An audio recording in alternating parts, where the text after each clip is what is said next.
Praise Lord, praise Lord, praise Lord. Hallelujah, hallelujah, hallelujah. सबको जय मसीह की।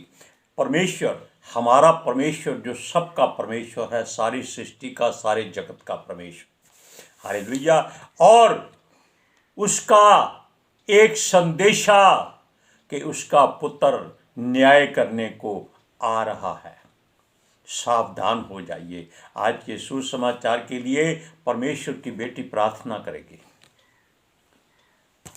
सबको जय मसीह की। परमेश्वर आप सबके साथ है और आप सबसे बहुत प्रेम करता है। Hallelujah, hallelujah. महान परमेश्वर, सर्वशक्तिमान ईश्वर, जमीन आसमान दे मालिक ते खालिक, तुहाडा धन्नवाद, तुहाडा शुक्र करदे स्वामी।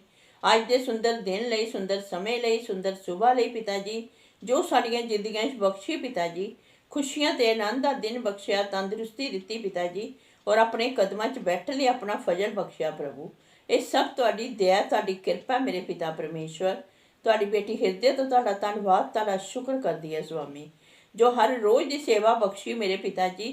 अच्छे वचन देंदे प्रचार करना, उस लिए भी तुहाडा धन्नवाद, तुहाडा शुक्र करते हैं। और बेनती करदी पिता जी, हुण तुसीं अपने वचन के अनुसार साडे विचकार आओ और वचन पढ़ने, प्रचार करने, साडा मुँह बन के बोलो पिता जी। मैं तुहाडा धन्नवाद, तुहाडा शुक्र करदी हां स्वामी। प्रार्थना सुनन लई प्रार्थना प्रभु जीसस के समर्थी दे पवित्र नाम विच मंग लैने आ, आमीन, आमीन, हालेलुया, प्रेज लॉर्ड। ध्यान से सुनिए, वो शीघ्र आने वाला है। वो कौन है?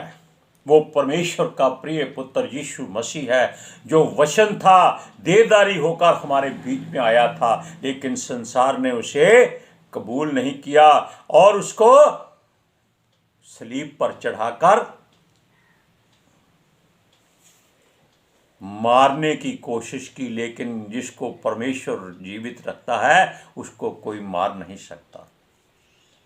हालेलुया। अब सुनिए, इसलिए अपने आप को मजबूत करो और याद रखो, यह हमारे शरीर जो परमेश्वर के मंदिर है वो गिराए जाएंगे।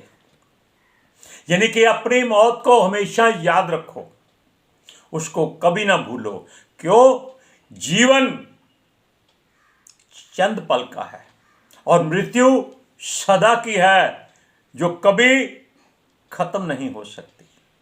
लेकिन यीशु मसीह अपने बच्चों के लिए, अपने दोस्तों मित्रों के लिए, अपने भाइयों के लिए, साथियों के लिए, दासों के लिए मृत्यु से कहता है, मृत्यु तेरा डंक कहाँ है? क्यों? जो भी यहां से इस मिट्टी के शरीरों से निकल जाता है वो उसको जीवित कर रखता है, वो उसको नाश नहीं होने देता। किसको? जिसका वचन उसकी रूह में रहता है। हालेलुया। अब सुनिए, परमेश्वर का दास यीशु मसीह का प्रेरित जो पतरस कहलाता है, वो जानता था कि उसके गिराए जाने का, उसके डेरे के यानी कि शरीर के खत्म होने का समय नजदीक है, और ये बात उसको प्रभु यीशु मसीह ने पहले बता दी थी। वचन में भी लिखा है, लेकिन अभी हम आपको बताते हैं, क्योंकि उसे ये बताया कि नया जन्म लेने के वो करीब है, अर्थात वो मरने वाला है। यह उसे प्रभु के द्वारा पता चल गया। तब उसने अपने अंत समय को जाना और परमेश्वर का धन्यवाद किया। हालेलुया। इसी तरह अगर आपको ऐसा एहसास हो जाए कि आप इस जगह से, इस संसार से कूच करके अपने घर में जाने वाले हैं, तो परमेश्वर का फौरन धन्यवाद कीजिए। हाय तौबा मत कीजिए, किसी भी वस्तु की ओर मत देखिए, अपनी आंखें परमेश्वर की ओर लगा दीजिए। वचन में भी कहते हैं, हमारी सहायता कहां से आएगी या हमें सहायता कहां से मिलेगी? वचन कहता है हमें सहायता यहोवा की ओर से मिलती है। मिलेगी नहीं कहा, वहां मिलती है। अब देखिए, क्योंकि जो परमेश्वर करता है वो हमेशा हमारे भलाई और भले के लिए करता है। और वो कहता है जो बातें परमेश्वर के द्वारा उसको बताई गई थी, अर्थात जो उस पर प्रकट किया गया, वो सारी बातें हमें सुनाई, हम उनको उसके उठाए जाने के बाद याद करते रहें। ये पतरस ने सबको एक संदेशा दिया, प्यार का संदेशा, कि जो बातें परमेश्वर ने उसको सिखाई थी उसने सारी बातें आपको समझा दी हैं, सुना दी हैं, और आपको इसलिए तैयार कर लिया है कि जैसे वो जा रहा है वैसे ही आपको भी जाना पड़ेगा। इसलिए सब बातों में चैतन्य रहो, सचेत रहो। हालेलुया। और उन बातों को कभी भूले नहीं, अपने मनों में हमेशा ताजा होने दें। यानी कि जैसे आप हर रोज ताजा भोजन करते हैं, वैसे ही परमेश्वर हमें हर रोज नया और ताजा भोजन देता है वचन के द्वारा, जिससे हम जीवित रहते हैं। शारीरिक भोजन से इंसान मर जाता है और कभी भी अपने परमेश्वर के पास नहीं जाता। लेकिन जो वचन है, क्योंकि पवित्र शास्त्र में लिखा है मनुष्य रोटी से नहीं बल्कि परमेश्वर के हर उस वचन से जीवित रहेगा जो उसके मुख से निकलता है। हालेलुया। इसलिए हम प्रभु परमेश्वर के करीब हो जाएं। आप वचन को पढ़िए, दूसरा पत्रस पहला अध्याय उसकी 14 और 15 आयत में। क्योंकि ये जानता है कि मेरे डेरे के गिराए जाने का समय शीघ्र आने वाला है, जैसा कि हमारे प्रभु यीशु मसीह ने मुझ पर प्रकट किया है। इसलिए मैं ऐसा जतन करूंगा कि मेरे कूच करने के बाद तुम इन सब बातों को सर्वदा स्मरण कर सको। ये उसने क्यों कहा था? जैसे यीशु ने कहा था कि उसके जाने के बाद धोखेबाज लोग सामने आ जाएंगे, जो केवल एक ही बात कहेंगे कि वो ही यीशु मसीह हैं और उनको ही यीशु ने भेजा है, यीशु ने उनको ही आकर बातें की हैं। यानी कि वो साबित कर देंगे चमत्कार दिखा दिखाकर कि यीशु मसीह ने उनको चुना हुआ है। असल में वो सब आंखों का धोखा होता है, दिल का फरेब होता है और मन का वहम होता है। उसके अलावा कुछ नहीं होता। केवल वचन सच्चा है, इसको अपने हृदय में रखिए। अब देखिए, वो सब बातें पहले ही बता चुका है कि हमेशा संभल के रहो, कुछ भी ऐसी बात या ऐसा काम ना करो जो परमेश्वर को पसंद ना हो। अब परमेश्वर को क्या पसंद है ये आप खुद अच्छी तरह से जानते हैं। उसने 10 आज्ञाओं में क्या क्या कहा सुनिए। वो कहता है तू मुझे छोड़ दूसरों को ईश्वर करके ना मानना। यानी कि वो ही अकेला ईश्वर परमेश्वर खुदावंद यहोवा है। वो कहता है तू अपने लिए कोई मूर्ति खोद कर ना बनाना। यानी कि संसार की किसी भी वस्तु को परमेश्वर का दर्जा मत देना। किसी भी वस्तु को, चाहे वो जीवित हो चाहे वो मुर्दा हो। हालेलुया। वो कहता है तू अपने परमेश्वर का नाम व्यर्थ मत लेना। ये जो लोग आकर आपसे बिना वजह यार हमारे लिए प्रार्थना कर लो, सिर दुखता है, कमर दुखती है, पैसे नहीं हैं, ऐसी प्रार्थनाएं केवल उनके लिए करो जो सचमुच जरूरतमंद है। हमने जात पात, कोई धर्म, कोई मजहब का नाम नहीं लिया, केवल सच्चाई बताई है। वो कहता है तुम विश्राम दिन को पवित्र मानने के लिए स्मरण रखना। विश्राम दिन कौन होता है? जब हम परमेश्वर पिता के आगे झुककर उसकी प्रार्थना करते हैं, वो विश्राम का समय हो जाता है। उस समय आपके आसपास कोई गंदगी नहीं होनी चाहिए, आपके मन में कोई बुरा विचार नहीं होना चाहिए। हालेलुया। वो कहता है तू अपने माता पिता का आदर करना। क्या ऐसा संसार करता है? आजकल प्रॉपर्टी के लिए माता पिता को घर से बाहर निकाल देते हैं और वृद्धाश्रम में भेज देते हैं। या पागल खाने में भेज देते हैं या अस्पतालों में दाखिल करा देते हैं। हालेलुया। वो कहता है तू खून ना करना। खून करने का मतलब है कि किसी का दिल टूट गया अगर आपकी वजह से और वो मर गया या बिस्तर पर पड़ गया जो नहीं अच्छा होने वाला कभी, तो आपके ऊपर खून का इल्जाम लग जाएगा। हालेलुया। वो कहता है तू व्यभिचार ना करना। व्यभिचार केवल शरीर की नहीं होता, वो आंखों से भी होता है, कानों से भी होता है, जुबान से भी होता है, दिमाग से भी होता है। हालेलुया। अब वो कहता है तू चोरी ना करना। अब चोरी धन दौलत की हर कोई करता है, लेकिन आजकल लोग चोरी वचन की भी करते हैं।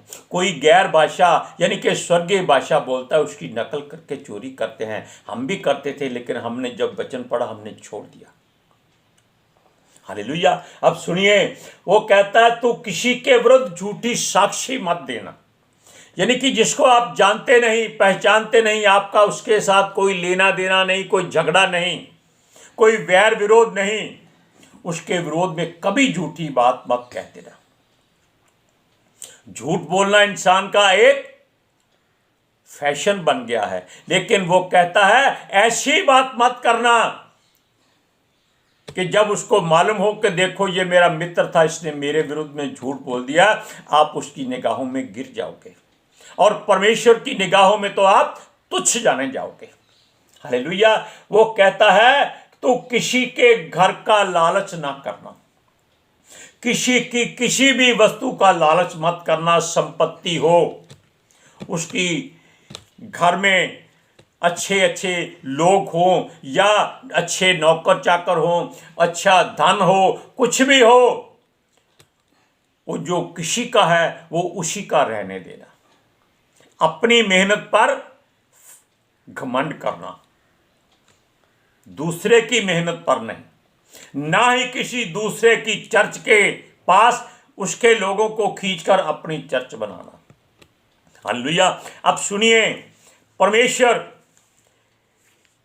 कहता है क्योंकि उसके द्वारा फेंका गया शैतान क्रोध में है और वो नहीं चाहता हम परमेश्वर के वचनों को पढ़ें या परमेश्वर के नजदीक जाएं, इसलिए वो आपको नुकसान पहुंचाने के लिए खूंखार शेर की तरह इसी इंतजार में रहता है कि वो किस किस को नाश कर दे या फाड़ खाए, लिखा हुआ। हालेलुया। शैतान के जाल में फंसकर किसी काम का ना रहे, ऐसा वो सोचता है। पतरस कहता है अपने हृदय को मजबूत करो और उसमें बसे हुए विश्वास को और भी ज्यादा मजबूत हो जाओ। ऐसा ना हो, ऐसा ना करने पर उनको याद भी करो कि जो जो बातें आपने किसी पर की हैं, एहसान किए हैं, याद रखो, ताकि आपके हृदय में कोई सोच ना हो कि हमने उसके लिए ये किया था, उसने कुछ नहीं किया। मत करो, केवल याद रखो हाँ हमने किया था और हम फिर भी करते रहेंगे। जो भूल जाए परमेश्वर से दूर होकर शैतान के द्वारा प्रताड़ित हो जाता है, क्योंकि अगर आपने परमेश्वर की सेवा की है इसको आप भूल नहीं सकते, लेकिन अपने हृदय में रखना, ताकि आपके हृदय में जब तक रहेगी वो आग बनकर सुलगेगी और शैतान आपके पास कभी नहीं आ सकेगा। हर दुख को सह रहे हैं आप, इस बात को चिंता मत करें, परमेश्वर इन बातों को जानता है। इस बात को भी जान लो कि सृष्टि का कर्ता, सर्वशक्तिमान, परम प्रधान, जो अपने चाहने वालों को हर तरह अपनी छाया में रखता है और हर तरह के अनुग्रह का देने वाला है, यह वही परमेश्वर है जो हमें मसीह में अर्थात उसकी सहमति से अपनी ऐसी महिमा जिसका कोई अंत नहीं है उसके लिए तैयार करता है और उसने तैयार किया है। अब देखिए, यदि हम अपने जीवन में दुख उठाते हैं और परमेश्वर को शोकित नहीं करते, यानी कि बार बार उसको ताने मेने नहीं देते, हम बीमार क्यों हो गए हैं, हम तुझे मानते हैं, हम तेरा क्या नाम पता पूछते हैं, या कह दीजिए कि हम तेरे लिए अपना जीवन दे चुके हैं, फिर हमको दुख क्यों आए, वो याद रखिए वो आपको धोकर शुद्ध और साफ करता है। हालेलुया। उसको उलाहना मत दो। जैसे इजरायली मिस्र में छुड़ाए जाने के बाद परमेश्वर को मूसा के द्वारा कह कह कर ठेस का कारण बनते थे, वो हमें हमारे दुख और उठाने के बाद हमारा विश्वास देखेगा। क्यों? अगर हम दुख उठाते हैं, चुप रहते हैं, फिर भी परमेश्वर का धन्यवाद करते हैं, वो हमारे विश्वास में हमें मजबूत पाएगा और हमें दुखों से निजात दिलाकर ज्ञान से भरपूर और स्थिर करेगा, समर्थी बनाएगा। हालेलुया।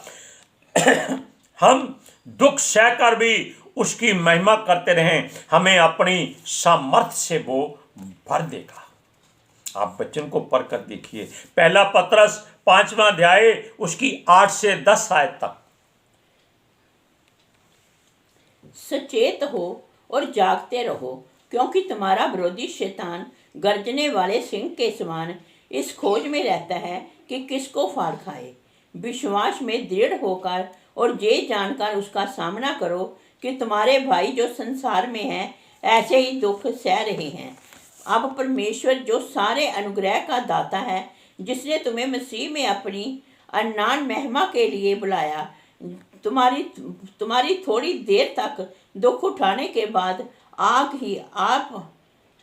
ही तुम्हें सिद्ध और स्थिर और बलवंत करेगा। उसी का राज्य जुगन जुग रहेगा। आप जानते हैं कि संसारिक लोगों का हर रोज कोई ना कोई त्योहार होता है, आज भी है, ध्यान रखिएगा। उसमें सम्मिलित नहीं होना, उनके साथ साझा नहीं करना,